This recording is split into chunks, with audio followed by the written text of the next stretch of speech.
Les enfants de Zidane, le fils, le frère de Michael Schumacher, la fratrie Manodou, leur point commun, ils font le même sport au même niveau que le parent cité. Coïncidence ou vrai lien génétique, c'est ce que nous allons voir dans ce nouvel épisode de Fast History sur la génétique et la génétique dans le sport.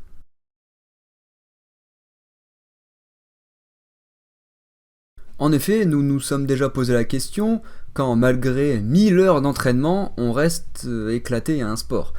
C'est une question que s'est posée aussi Francis Galton, scientifique du 19e siècle. Alors c'est un scientifique pluridisciplinaire, anthropologue, proto-généticien, et c'est aussi le cousin de Darwin. Alors faut comprendre que Galton c'est pas un brillant scientifique, il va pas avoir des grandes études, mais par contre il touche à tout. Et d'ailleurs il va longtemps s'intéresser à la théorie de l'évolution et va chercher à prédire le futur, ce qui est en fait la logique quand on essaye de comprendre une évolution. Du côté génétique, Galton est persuadé que la différence entre les individus est liée à l'hérédité des gènes, c'est-à-dire ce que les parents nous donnent en fait en gènes, mais en sous-estimant totalement le rôle de l'environnement, c'est-à-dire l'éducation, l'hygiène de vie, etc.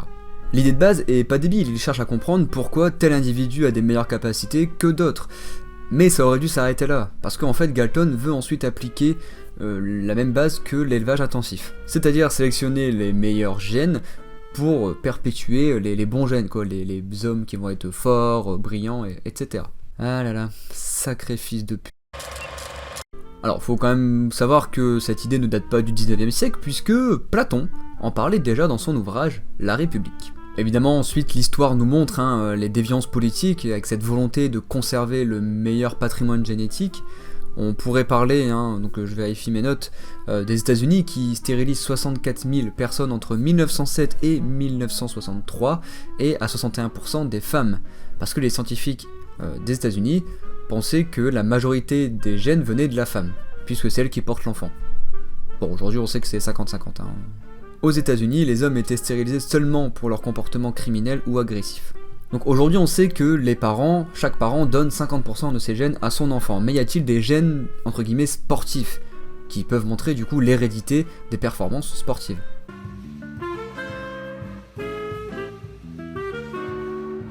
La réponse est oui, il existe des gènes sportifs. Les scientifiques ont pour l'instant identifié 170 gènes qui sont responsables donc des capacités sportives. Ces gènes sont par exemple consacrés à la croissance musculaire, l'endurance, les réflexes, ou encore d'autres choses intéressantes dans le sport. Le gène le plus étudié par les scientifiques est le gène ACTN3, responsable de l'alpha-actinine 3, du coup. Cette protéine, on la retrouve chez les personnes ayant les fibres musculaires de type 2, c'est-à-dire les fibres musculaires à contraction rapide. Donc une personne qui ne possède pas le gène ACTN3 aura des fibres musculaires de type 1. Donc ces fibres musculaires type 1, eux, seront plus performants dans l'endurance, puisqu'ils ne sont pas à contraction rapide, donc course de fond, ski de fond, endurance en vélo par exemple, ou autre. Mais là on peut se dire que pourquoi pas un sprinter aurait des fibres de type 1 alors que son corps normalement est prévu pour l'endurance. Alors il y a une étude australienne qui a montré que chez les sprinters de haut niveau, 95% avaient les fibres de type 2. C'est-à-dire que c'est pas simplement 55%, un peu plus que la moitié, donc ils ont un avantage. Non, 95 c'est l'extrême majorité pour le coup. On parlait de croissance des muscles, il y a aussi la taille des muscles, et on sait que les muscles longs sont par exemple très utiles pour la natation. Ou encore, pour d'autres sports, la taille compte. That's what she said. Alors, je pensais pas à ce sport-là, j'étais plus sur basket et le volley. Mais ce qu'il faut comprendre quand même dans la finalité, c'est qu'on ne naît pas pour un sport très précis, mais pour une catégorie de sport. Sport force, haltérophilie, sport de combat par exemple, par rapport aux réflexes, sport d'endurance ou sport de sprint, etc. Donc par rapport aux gènes donnés par nos parents, nous sommes tous différents, mais il y a aussi des différences liées au sexe. Par exemple, le cœur de la femme est un peu plus petit, donc la vitesse maximale aérobie va être légèrement inférieure à celle de l'homme. Cette vitesse maximale aérobie, c'est la vitesse à laquelle le corps utilise tout l'oxygène en fait apporté par le cœur.